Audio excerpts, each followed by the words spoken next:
3 से 10 साल तक की सजा भी हो सकती है। काले धन को लेकर अपनी वचनबद्धता को पूरा करते हुए सरकार ने आखिरकार बड़ी कामयाबी हासिल कर ली। लोकसभा ने काले धन से जुड़ा विधेयक पारित कर दिया है। लोकसभा में चर्चा के बाद विधेयक को ध्वनि मत से पारित कर दिया गया। So the architecture is that on one hand you cooperate with the international community in the fight for automatic exchange of information, and that's the direction. Your second strategy is that you must have a deterrent law in India. इससे पहले दिन में वित्त मंत्री ने काले धन से संबंधित विधेयक को लोकसभा में चर्चा के लिए पेश किया और विपक्षी दलों से इसे पारित कराने में सहयोग मांगा।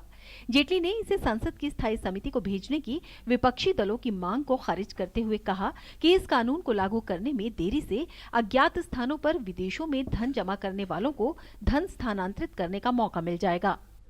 It has been a big political issue in this country that we must take immediate steps to stop this flight.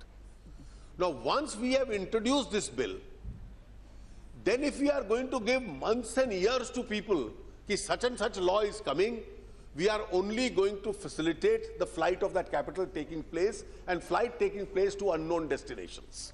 विधेयक के लागू होने पर इसके प्रावधान 1 अप्रैल 2016 से प्रभावी होंगे। नया कानून भारत में निवासी और अघोषित विदेशी आय रखने वाले सभी व्यक्तियों पर लागू होगा। सदन में इस विधेयक को लेकर काफी प्रक्रियागत बहस की स्थिति देखने को मिली। कांग्रेस का कहना है कि ये वित्त विधेयक है और इसे धन विधेयक के रूप में पेश किया जाना चाहिए।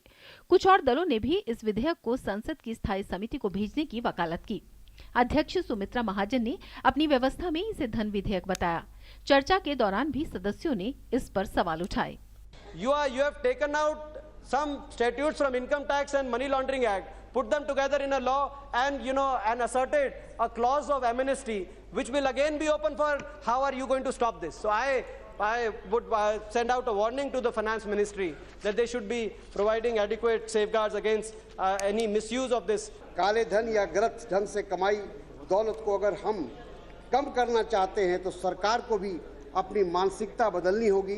सिर्फ कड़े कानून बनाने से काले धन पर अंकुश लगाया जाएगा, ऐसा संभव नहीं है। बिल के मुताबिक विदेश में काला धन छुपाने पर 120% तक जुर्माना होगा और 3 से 10 साल तक की सजा होगी।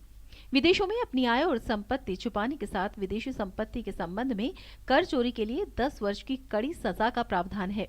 ऐसे मामलों में समझौते की भी गुंजाइश नहीं रहेगी और आरोपियों को निपटान आयोग में भी पनाह नहीं मिलेगी।